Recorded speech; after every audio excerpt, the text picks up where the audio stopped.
Hi ಎಲ್ಲರಿಗೂ ನಮಸ್ಕಾರ. Welcome to my channel ವಿಶಿಷ್ಟ ಭೋಜನ. ಬೆಳಗಿನ ಬ್ರೇಕ್ಫಾಸ್ಟ್ಗೆ ಸುಲಭವಾಗಿ ಹಾಗೆ ರುಚಿಯಾಗಿ ಮಾಡುವಂತ 4 ರೈಸ್ ರೆಸಿಪಿನ ಇವತ್ತಿನ ನನ್ನ ವಿಡಿಯೋದಲ್ಲಿ ತೋರಿಸ್ಕೊಡ್ತಾ ಇದ್ದೀನಿ. ಮೊದಲಿಗೆ ಮನೆಯಲ್ಲೇ ಮಾಡಿರುವಂತ ವಾಂಗಿಬಾತ್ ಪುಡಿನ ಉಪಯೋಗಿಸ್ಕೊಂಡು ವಾಂಗಿಬಾತ್ನ ಯಾವ ರೀತಿ ಮಾಡೋದು ಅಂತ ತೋರಿಸ್ಕೊಡ್ತಾ ಇದ್ದೀನಿ. ಮೊದಲಿಗೆ ನಾನು ಇಲ್ಲಿ ಒಂದು ಪ್ಯಾನ್ನ ಬಿಸಿ ಇಟ್ಟು ಅದಕ್ಕೆ 4 ಟೇಬಲ್ ಸ್ಪೂನ್ ಆಗೋಷ್ಟು ಎಣ್ಣೆನ ಹಾಕಿ, ಎಣ್ಣೆ ಬಿಸಿ ಆದಮೇಲೆ ಸಾಸಿವೆ ಹಾಕಿ, ಸಾಸಿವೆ ಚಿಟಪಟ ಅಂತ ಸಿಡಿದ ಮೇಲೆ 2 ಸ್ಪೂನ್ ಕಡಲೆಬೇಳೆ, 2 ಸ್ಪೂನ್ ಉದ್ದಿನಬೇಳೆನ ಹಾಕೊಂಡು 1 ನಿಮಿಷ ಚೆನ್ನಾಗಿ ಫ್ರೈ ಮಾಡಿಕೊಂಡು, ನಂತರ ಇದಕ್ಕೆ ಕರಿಬೇವು ಹಾಗೆ 2 ಮೀಡಿಯಂ ಸೈಜ್ ಈರುಳ್ಳಿನ ಈ ರೀತಿ ಉದ್ದುಕ್ಕೆ ಕಟ್ ಮಾಡಿಕೊಂಡು ಸೇರಿಸ್ಕೊಳ್ತಾ ಇದ್ದೀನಿ. ಈರುಳ್ಳಿ ಸ್ವಲ್ಪ ಕಲರ್ ಚೇಂಜ್ ಆಗೋವರೆಗೂ ಕೆಂಪಗಾಗೋವರೆಗೂ ಚೆನ್ನಾಗಿ ಫ್ರೈ ಮಾಡ್ಕೊಳ್ಳಿ. ನಂತರ ಇದಕ್ಕೆ ಉದ್ದುದಕ್ಕೆ ಕಟ್ ಮಾಡಿ ಇಟ್ಕೊಂಡಿರುವಂಥ ಬದನೆಕಾಯಿನೂ ಕೂಡ ಸೇರಿಸ್ಕೊಂಡು 1 ನಿಮಿಷ ಇದನ್ನ ಚೆನ್ನಾಗಿ ಫ್ರೈ ಮಾಡಿ, ನಂತರ ಇದಕ್ಕೆ ಅರ್ಧ ಟೀ ಸ್ಪೂನ್ ಆಗೋಷ್ಟು ಅರಿಶಿನ, ರುಚಿಗೆ ತಕ್ಕಷ್ಟು ಉಪ್ಪನ್ನ ಸೇರಿಸಿ ಚೆನ್ನಾಗಿ 5 ನಿಮಿಷ ಫ್ರೈ ಮಾಡ್ಕೊಳ್ಳಿ. ಇದು 5 ನಿಮಿಷ ಫ್ರೈ ಆದಮೇಲೆ ಇದಕ್ಕೆ 2 ಸ್ಪೂನ್ ಆಗುವಷ್ಟು ಬೆಲ್ಲದ ಪುಡಿ, 2 ಸ್ಪೂನ್ ಒಣ ಕೊಬ್ಬರಿನ ಸೇರಿಸ್ಕೊಂಡು ಹಾಗೆ 5-6 ಸ್ಪೂನ್ ಆಗುವಷ್ಟು ವಾಂಗಿಬಾತ್ ಪೌಡರ್, ಸ್ವಲ್ಪ ಹುಣಸೆ ರಸನ ಸೇರಿಸ್ಕೊಂಡು ಒಂದ್ಸಲ ಚೆನ್ನಾಗಿ ಮಿಕ್ಸ್ ಮಾಡಿ 1 ನಿಮಿಷ ಇದನ್ನ ಬೇಯಿಸ್ಕೊಳ್ಳೋಣ. ಇವಾಗ ಇದಕ್ಕೆ ಮಾಡಿಟ್ಕೊಂಡಿರುವಂಥ ಅನ್ನನ ಸೇರಿಸಿ ಗೊಜ್ಜಿಗೆ ಅನ್ನ ಚೆನ್ನಾಗಿ ಹೊಂದ್ಕೊಳ್ಳೋ ಹಾಗೆ ಮಿಕ್ಸ್ ಮಾಡ್ಕೊಳ್ಳಿ. ಕೊನೆಯಲ್ಲಿ ಸ್ವಲ್ಪ ಕೊತ್ತಂಬರಿ ಸೊಪ್ಪನ್ನ ಸೇರಿಸಿ ಒಂದ್ಸಲ ಚೆನ್ನಾಗಿ ಮಿಕ್ಸ್ ಮಾಡಿದ್ರೆ ಬಿಸಿ ಬಿಸಿ ವಾಂಗಿಬಾತ್ ಮನೆಯಲ್ಲೇ ಮಾಡಿರುವಂಥ ಪುಡಿ ರೆಸಿಪಿಯೊಂದಿಗೆ ರೆಡಿ ಆಯಿತು. ನಿಮಗೆ ವಾಂಗಿಬಾತ್ ಪುಡಿ ರೆಸಿಪಿ ಬೇಕು ಅಂದರೆ ಆಲ್ರೆಡಿ ನಾನು ವಿಡಿಯೋನ ಅಪ್ಲೋಡ್ ಮಾಡಿದ್ದೀನಿ, ದಯವಿಟ್ಟು ಹೋಗಿ ನೋಡಿ. ಇವಾಗ next recipe soya biryani. Soya ಚಂಕ್ಸ್ನ ಉಪಯೋಗಿಸ್ಕೊಂಡು ತುಂಬ ಸುಲಭವಾಗಿ ರುಚಿಯಾಗಿ ಸೋಯಾ ಬಿರಿಯಾನಿನ ಯಾವ ರೀತಿ ಮಾಡೋದು ಅಂತ ನೋಡ್ಕೊಳ್ಳೋಣ. ಮೊದಲಿಗೆ ಒಂದು ಕುಕ್ಕರ್ಗೆ 4 ಟೇಬಲ್ ಸ್ಪೂನ್ ಆಗೋಷ್ಟು ಎಣ್ಣೆ, 2 ಸ್ಪೂನ್ ಆಗೋಷ್ಟು ತುಪ್ಪನ ಹಾಕೊಂಡು ಇದು ಬಿಸಿ ಆದಮೇಲೆ ನಾನು ಕೆಲವೊಂದು ಸ್ಪೈಸಸ್ನ ಹಾಕಿ 5 ನಿಮಿಷ ಇದನ್ನು ಚೆನ್ನಾಗಿ ಫ್ರೈ ಮಾಡ್ಕೊಳ್ತಾ ಇದ್ದೀನಿ. ಚಕ್ಕೆ, ಲವಂಗ, ಪಲಾವ್ ಎಲೆ, ಮರಾಠಿ ಮೊಗ್ಗು, ಸ್ಟಾರ್ ಅನೀಸ್, ಒಂದು ಏಲಕ್ಕಿನ ಸೇರಿಸ್ಕೊಂಡು ಚೆನ್ನಾಗಿ 5 ನಿಮಿಷ ಇದನ್ನ ಫ್ರೈ ಮಾಡಿಕೊಂಡು, ನಂತರ 2 ಮೀಡಿಯಂ ಸೈಜ್ ಈರುಳ್ಳಿನ ಈ ರೀತಿ ಉದ್ದುದಕ್ಕೆ ಕಟ್ ಮಾಡಿಕೊಂಡು ಈರುಳ್ಳಿ ಕೆಂಪಗಾಗೋವರೆಗೂ ಚೆನ್ನಾಗಿ ಫ್ರೈ ಮಾಡ್ಕೊಳ್ಳೋಣ. ನಂತರ 3 ಹಸಿಮೆಣಸಿನಕಾಯಿ, 1.5 ಟೀ ಸ್ಪೂನ್ ಆಗೋಷ್ಟು ಶುಂಠಿ ಬೆಳ್ಳುಳ್ಳಿ ಪೇಸ್ಟ್ನ ಹಾಕೊಳ್ತಾ ಇದ್ದೀನಿ. ಶುಂಠಿ ಬೆಳ್ಳುಳ್ಳಿ ಪೇಸ್ಟಲ್ಲಿರುವಂಥ ಹಸಿ ವಾಸನೆ ಹೋಗೋವರೆಗೂ ಚೆನ್ನಾಗಿ ಫ್ರೈ ಮಾಡಿಕೊಂಡು, ನಂತರ ಇದಕ್ಕೆ 2 ಮೀಡಿಯಂ ಸೈಜ್ ಆಪಲ್ ಟೊಮೊಟೊನ ಈ ರೀತಿ ಸಣ್ಣದಾಗಿ ಕಟ್ ಮಾಡಿಕೊಂಡು ಸೇರಿಸ್ಕೊಳ್ತಾ ಇದ್ದೀನಿ. ಹಾಗೆ ರುಚಿಗೆ ತಕ್ಕಷ್ಟು ಉಪ್ಪನ್ನು ಕೂಡ ಸೇರಿಸ್ಕೊಂಡು ಟೊಮೆಟೊ ಸ್ವಲ್ಪ ಸಾಫ್ಟ್ ಆಗೋವರೆಗೂ ಚೆನ್ನಾಗಿ 5 ನಿಮಿಷ ಬೇಯಿಸ್ಕೊಳ್ಳೋಣ. ಅನಂತರ ಇದಕ್ಕೆ ಅರ್ಧ ಟೀ ಸ್ಪೂನ್ ಆಗೋಷ್ಟು ಅರಿಶಿನ, 1.5 ಟೀ ಸ್ಪೂನ್ ಆಗೋಷ್ಟು ಅಚ್ಚ ಖಾರದ ಪುಡಿ, 1 ಸ್ಪೂನ್ ಧನಿಯಾ ಪುಡಿ, ಅರ್ಧ ಸ್ಪೂನ್ ಗರಂ ಮಸಾಲ, ಅರ್ಧ ಸ್ಪೂನ್ ಬಿರಿಯಾನಿ ಮಸಾಲಾನ ಕೂಡ ಸೇರಿಸ್ಕೊಂಡು ಸುತ್ತಲೂ ಎಣ್ಣೆ ಬಿಡೋವರೆಗೂ ಚೆನ್ನಾಗಿ ಬೇಯಿಸ್ಕೊಳ್ಬೇಕು. ನಂತರ ಬಿಸಿ ನೀರಲ್ಲಿ 10 ನಿಮಿಷ ನೆನೆಸಿ ಚೆನ್ನಾಗಿ ನೀರನ್ನು ಹಿಂಡ್ಕೊಂಡು ಇಟ್ಕೊಂಡಿರುವಂಥ ಸೋಯಾ ಚಂಕ್ಸ್ನ ಹಾಕಿ ಸ್ವಲ್ಪ ಪುದೀನ ಕೂಡ ಸೇರಿಸ್ಕೊಂಡು ಚೆನ್ನಾಗಿ ಮಿಕ್ಸ್ ಮಾಡಿ, ಇವಾಗ ಇದಕ್ಕೆ 3 ಗ್ಲಾಸ್ ಆಗುವಷ್ಟು ಬಿಸಿ ನೀರನ್ನು ಸೇರಿಸ್ಕೊಂಡು ಹಾಗೆ ಚೆನ್ನಾಗಿ ತೊಳೆದಿಟ್ಕೊಂಡಿರುವಂಥ 1.5 ಗ್ಲಾಸ್ ಆಗುವಷ್ಟು ಅಕ್ಕಿನ ಸೇರಿಸ್ಕೊಂಡು ಒಂದ್ಸಲ ಚೆನ್ನಾಗಿ ಮಿಕ್ಸ್ ಮಾಡ್ಕೊಳ್ತಾ ಇದ್ದೀನಿ. ಅನಂತರ ಇದಕ್ಕೆ ಸ್ವಲ್ಪ ಕೊತ್ತಂಬರಿ ಸೊಪ್ಪನ್ನು ಕೂಡ ಸೇರಿಸ್ಕೊಂಡು ಚೆನ್ನಾಗಿ ಮಿಕ್ಸ್ ಮಾಡಿ ಅರ್ಧ ನಿಂಬೆ ಹಣ್ಣು ಕೂಡ ಹಿಂಡ್ಕೊಂಡು ಕುಕ್ಕರ್ ಲಿಡ್ನ ಕ್ಲೋಸ್ ಮಾಡಿ 2 ವಿಷಲ್ ಇದನ್ನು ಕೂಗಿಸ್ಕೊಳ್ತಾ ಇದ್ದೀನಿ.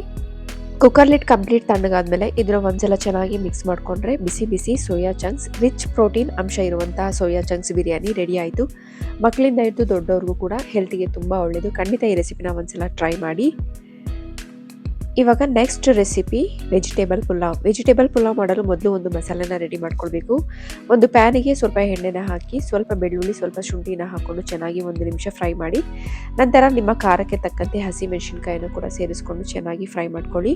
ಇವಾಗ 1 ಮೀಡಿಯಂ ಸೈಜ್ ಈರುಳ್ಳಿನ ಈ ರೀತಿ ಕಟ್ ಮಾಡಿಕೊಂಡು ಸೇರಿಸ್ಕೊಳ್ತಾ ಇದ್ದೀನಿ. ಹಾಗೆ 2 ಚಕ್ಕೆ, 3 ಲವಂಗ, ಒಂದು 1/4 ಟೀ ಸ್ಪೂನ್ ಆಗುವಷ್ಟು ಕಾಳು ಮೆಣಸನ್ನು ಕೂಡ ಸೇರಿಸ್ಕೊಂಡು ಚೆನ್ನಾಗಿ ಫ್ರೈ ಮಾಡಿ, ಕೊನೆಯಲ್ಲಿ ಸ್ವಲ್ಪ ತೆಂಗಿನಕಾಯಿ, ಸ್ವಲ್ಪ ಪುದೀನ, ಸ್ವಲ್ಪ ಕೊತ್ತಂಬರಿ ಸೊಪ್ಪನ್ನು ಸೇರಿಸ್ಕೊಂಡು ಒಂದ್ಸಲ ಈ ರೀತಿ ಚೆನ್ನಾಗಿ ಮಿಕ್ಸ್ ಮಾಡಿಕೊಂಡು ಬಾಡಿಸ್ಕೊಂಡ್ರೆ ಆಯಿತು. ಇವಾಗ ಇದನ್ನು ಒಂದು ಮಿಕ್ಸಿ ಜಾರಿಗೆ ಸೇರಿಸ್ಕೊಂಡು ಅದಕ್ಕೆ 1 ಸ್ಪೂನ್ ಆಗುವಷ್ಟು ಧನಿಯಾ ಪುಡಿ, ಅರ್ಧ ಟೀ ಸ್ಪೂನ್ ಅರಿಶಿನ, ಸ್ವಲ್ಪ ನೀರನ್ನು ಸೇರಿಸಿ ನುಣ್ಣಗೆ ಚೆನ್ನಾಗಿ ರುಬ್ಬಿಟ್ಕೊಳ್ಳೋಣ. ಇವಾಗ ಒಂದು ಕುಕ್ಕರ್ಗೆ 4 ಟೇಬಲ್ ಸ್ಪೂನ್ ಆಗುವಷ್ಟು ಎಣ್ಣೆ, 1 ಸ್ಪೂನ್ ತುಪ್ಪನ ಹಾಕೊಂಡು ಇದು ಬಿಸಿ ಆದಮೇಲೆ ಇದಕ್ಕೆ 2 ಪೀಸ್ ಚಕ್ಕೆ, 3 ಲವಂಗ, 1 ಏಲಕ್ಕಿ, 1/4 ಟೀ ಸ್ಪೂನ್ ಆಗುವಷ್ಟು ಸೋಂಪು, 2 ಪಲಾವ್ ಎಲೆ, 1 ಸ್ಟಾರ್ ಅನೀಸ್, 1 ಮರಾಠಿ ಮೊಗ್ಗು ಇದನ್ನು ಸೇರಿಸ್ಕೊಂಡು 5 ಸೆಕೆಂಡ್ ಇದನ್ನು ಚೆನ್ನಾಗಿ ಫ್ರೈ ಮಾಡ್ಕೊಳ್ತಾ ಇದ್ದೀನಿ. ಅನಂತರ ಇದಕ್ಕೆ 1 ಮೀಡಿಯಂ ಸೈಜ್ ಈರುಳ್ಳಿನ ಈ ರೀತಿ ಉದ್ದುದಕ್ಕೆ ಕಟ್ ಮಾಡಿಕೊಂಡು ಸೇರಿಸ್ಕೊಂಡು ಈರುಳ್ಳಿ ಕೆಂಪಗಾಗೋವರೆಗೂ ಚೆನ್ನಾಗಿ ಫ್ರೈ ಮಾಡ್ಕೊಳ್ಳಿ. ಅನಂತರ ಇದಕ್ಕೆ 1 ಮೀಡಿಯಂ ಸೈಜ್ ಕ್ಯಾರೆಟ್ ಹಾಗೆ 5-6 ಹುರುಳಿಕಾಯನ್ನು ಈ ರೀತಿ ಕಟ್ ಮಾಡಿಕೊಂಡು ಸೇರಿಸ್ಕೊಂಡು 1 ಮೀಡಿಯಂ ಸೈಜ್ ಆಲೂಗೆಡ್ಡೆ ಹಾಗೆ ಅರ್ಧ ಬಟ್ಲಾಗುವಷ್ಟು ಒಣ ಬಟಾಣಿನ ರಾತ್ರಿ ಇಡೀ ನೆನೆಸಿಟ್ಟಿರುವಂಥದ್ದು ಇದನ್ನು ಕೂಡ ಸೇರಿಸ್ಕೊಂಡು ಒಂದ್ಸಲ ಚೆನ್ನಾಗಿ ಮಿಕ್ಸ್ ಮಾಡಿ, ಹಾಗೆ ಇದಕ್ಕೆ 1 ಮೀಡಿಯಂ ಸೈಜ್ ಆಪಲ್ ಟೊಮೊಟೊನ ಸಣ್ಣದಾಗಿ ಕಟ್ ಮಾಡಿಕೊಂಡು ಸೇರಿಸ್ಕೊಂಡು ರುಚಿಗೆ ತಕ್ಕಷ್ಟು ಉಪ್ಪನ್ನು ಕೂಡ ಸೇರಿಸ್ಕೊಂಡು ಈ ತರಕಾರಿ ಎಲ್ಲ ಎಣ್ಣೆಲಿ ಚೆನ್ನಾಗಿ ಬೇಯುವವರೆಗೂ ಒಂದು 5 ನಿಮಿಷ ಇದನ್ನ ಚೆನ್ನಾಗಿ ಬೇಯಿಸ್ಕೊಳ್ಳೋಣ. ಅನಂತರ ಇದಕ್ಕೆ ನಾವು ರುಬ್ಬಿಟ್ಕೊಂಡಿರುವಂಥ ಮಸಾಲೆನೂ ಕೂಡ ಸೇರಿಸ್ಕೊಂಡು ಒಂದ್ಸಲ ಚೆನ್ನಾಗಿ ಮಿಕ್ಸ್ ಮಾಡಿ ಹಾಗೆ ಇದಕ್ಕೆ 2-3 ಸ್ಪೂನ್ ಆಗುವಷ್ಟು ಗಟ್ಟಿ ಮೊಸರು ಕೂಡ ಸೇರಿಸ್ಕೊಂಡು ಒಂದ್ಸಲ ಚೆನ್ನಾಗಿ ಮಿಕ್ಸ್ ಮಾಡಿ ಒಂದು 5-6 ನಿಮಿಷ ಇದು ಹಸಿ ವಾಸನೆ ಹೋಗೋವರೆಗೂ ಚೆನ್ನಾಗಿ ಫ್ರೈ ಮಾಡ್ಕೊಳ್ಳೋಣ. ಅನಂತರ ಇದಕ್ಕೆ 1.5 ಗ್ಲಾಸ್ ಆಗುವಷ್ಟು ಅಕ್ಕಿ, ಚೆನ್ನಾಗಿ ತೊಳೆದಿಟ್ಕೊಂಡಿರುವಂತಹ ಅಕ್ಕಿ, 3 ಗ್ಲಾಸ್ ಆಗುವಷ್ಟು ಬಿಸಿ ನೀರನ್ನು ಸೇರಿಸ್ಕೊಂಡು ಇದಕ್ಕೆ ಸ್ವಲ್ಪ ಕೊತ್ತಂಬರಿ ಸೊಪ್ಪು ಹಾಗೆ 1 ಸ್ಪೂನ್ ತುಪ್ಪನ ಕೂಡ ಸೇರಿಸ್ಕೊಂಡು ಒಂದ್ಸಲ ಚೆನ್ನಾಗಿ ಮಿಕ್ಸ್ ಮಾಡಿ ಕುಕ್ಕರ್ ಲಿಡ್ನ ಕ್ಲೋಸ್ ಮಾಡಿ 2 ವಿಷಲ್ ಇದನ್ನ ಕೂಗಿಸ್ಕೊಳ್ತಾ ಇದ್ದೀನಿ. ಕುಕ್ಕರ್ ಲಿಡ್ ಕಂಪ್ಲೀಟ್ ತಣ್ಣಗಾದ್ಮೇಲೆ ಇದನ್ನ ಒಂದ್ಸಲ ಚೆನ್ನಾಗಿ ಮಿಕ್ಸ್ ಮಾಡ್ಕೊಂಡ್ರೆ ಬಿಸಿ ಬಿಸಿ ವೆಜಿಟೇಬಲ್ ಪಲಾವ್ ರೆಡಿ ಆಯಿತು. ಇದನ್ನ ಮೊಸರು ಬಜ್ಜಿ ಜೊತೆ ಬಿಸಿ ಆಗಿರುವಾಗಲೇ ಸರ್ವ್ ಮಾಡಿ ತುಂಬಾನೇ ರುಚಿಯಾಗಿರುತ್ತೆ. ಖಂಡಿತ ಈ ರೆಸಿಪಿನ ಒಂದ್ಸಲ ಟ್ರೈ ಮಾಡಿ. 4ನೇ ರೆಸಿಪಿ ಬಿಸಿಬೇಳೆ ಬಾತ್. ಈ ಬಿಸಿಬೇಳೆ ಬಾತ್ನು ಕೂಡ ನಾನು ಮನೆಯಲ್ಲೇ ಮಾಡಿರುವಂಥ ಬಿಸಿಬೇಳೆ ಬಾತ್ ಪೌಡರ್ನ ಉಪಯೋಗಿಸ್ಕೊಂಡು ಯಾವ ರೀತಿ ಮಾಡೋದು ಅಂತ ತೋರಿಸ್ಕೊಡ್ತಾ ಇದ್ದೀನಿ. ಈ ಬಿಸಿಬೇಳೆ ಬಾತ್ ಪುಡಿ ರೆಸಿಪಿ ಬೇಕು ಅಂದರೆ ನಾನು ಆಲ್ರೆಡಿ ವಿಡಿಯೋನ ಅಪ್ಲೋಡ್ ಮಾಡಿದ್ದೀನಿ, ದಯವಿಟ್ಟು ಹೋಗಿ ನೋಡ್ಬೋದು. ಇವಾಗ ಒಂದು ಕುಕ್ಕರ್ಗೆ ಈ ಬಟ್ಲು ಅಳತೆಯಲ್ಲಿ 1 ಬಟ್ಲಾಗುವಷ್ಟು ಸೋನಾ ಮಸೂರಿ ಅಕ್ಕಿ, ಅದೇ ಬಟ್ಲು ಅಳತೆಯಲ್ಲಿ 3/4 ಬಟ್ಲಾಗುವಷ್ಟು ತೊಗರಿ ಬೇಳೆನ ತಗೊಂಡು ಚೆನ್ನಾಗಿ ತೊಳೆದಿಟ್ಕೊಂಡಿದ್ದೀನಿ.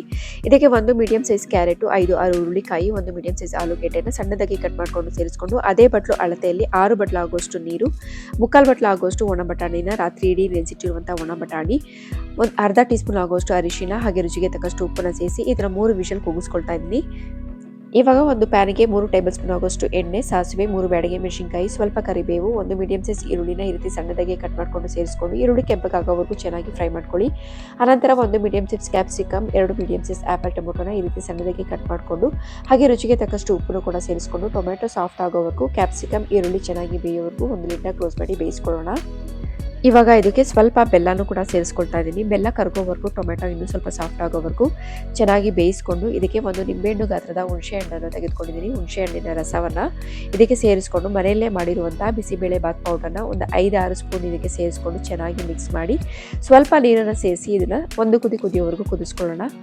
ಅನಂತರ ಈ ಮಿಶ್ರಣವನ್ನು ಬೇಯಿಸ್ಕೊಂಡಿರುವಂಥ ಅನ್ನ ತರಕಾರಿಗೆ ಸೇರಿಸಿ ಒಂದ್ಸಲ ಚೆನ್ನಾಗಿ ಮಿಕ್ಸ್ ಮಾಡಿ ಬಿಸಿಬೇಳೆ ಬಾತ್ ಕನ್ಸಿಸ್ಟೆನ್ಸಿಗೆ ಆಗೋ ಹಾಗೆ ಬಿಸಿ ನೀರನ್ನು ಕಾಯಿಸ್ಕೊಂಡು ಇದಕ್ಕೆ ಸೇರಿಸ್ಕೊಳ್ಬೇಕು.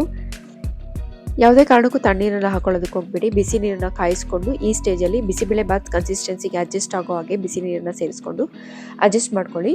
ಕೊನೆಯಲ್ಲಿ ಸ್ವಲ್ಪ ಕೊತ್ತಂಬರಿ ಸೊಪ್ಪು, 1 ಸ್ಪೂನ್ ಆಗುವಷ್ಟು ಒಣ ಕೊಬ್ಬರಿ ಸೇರಿಸ್ಕೊಂಡು ಹಾಗೆ 1 ಸ್ಪೂನ್ ತುಪ್ಪನ ಸೇರಿಸ್ಕೊಂಡು ಒಂದ್ಸಲ ಚೆನ್ನಾಗಿ ಮಿಕ್ಸ್ ಮಾಡಿ ಇದನ್ನು ಬಿಸಿ ಮಾಡಿಕೊಂಡ್ರೆ ಸಾಕು, ಮತ್ತೆ ಕುದಿಸೋ ಅವಶ್ಯಕತೆ ಇಲ್ಲ. ಬಿಸಿಬೇಳೆ ಬಾತು ಮನೆಯಲ್ಲೇ ಮಾಡಿರುವಂಥ ಬಿಸಿಬೇಳೆ ಬಾತ್ ಪುಡಿಯೊಂದಿಗೆ ರೆಡಿ ಆಯಿತು. ತುಂಬಾ ರುಚಿಯಾಗಿರುತ್ತೆ. ಖಂಡಿತ ಈ ರೆಸಿಪಿನ ಒಂದ್ಸಲ ಟ್ರೈ ಮಾಡಿ.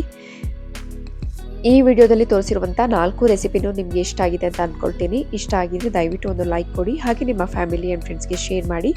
ಇನ್ನೂ ಯಾರಾದರೂ ನನ್ನ ಚಾನಲ್ಗೆ ಸಬ್ಸ್ಕ್ರೈಬ್ ಮಾಡ್ಕೊಳ್ಳಿಲ್ಲ ಅಂದರೆ ದಯವಿಟ್ಟು ವಿಶಿಷ್ಟ ಭೋಜನ ಚಾನಲನ್ನು ಸಬ್ಸ್ಕ್ರೈಬ್ ಮಾಡ್ಕೊಳ್ಳಿ. ಮತ್ತೆ ಸಿಗೋಣ ಒಂದೊಳ್ಳೆ ರೆಸಿಪಿಯೊಂದಿಗೆ. Thank you.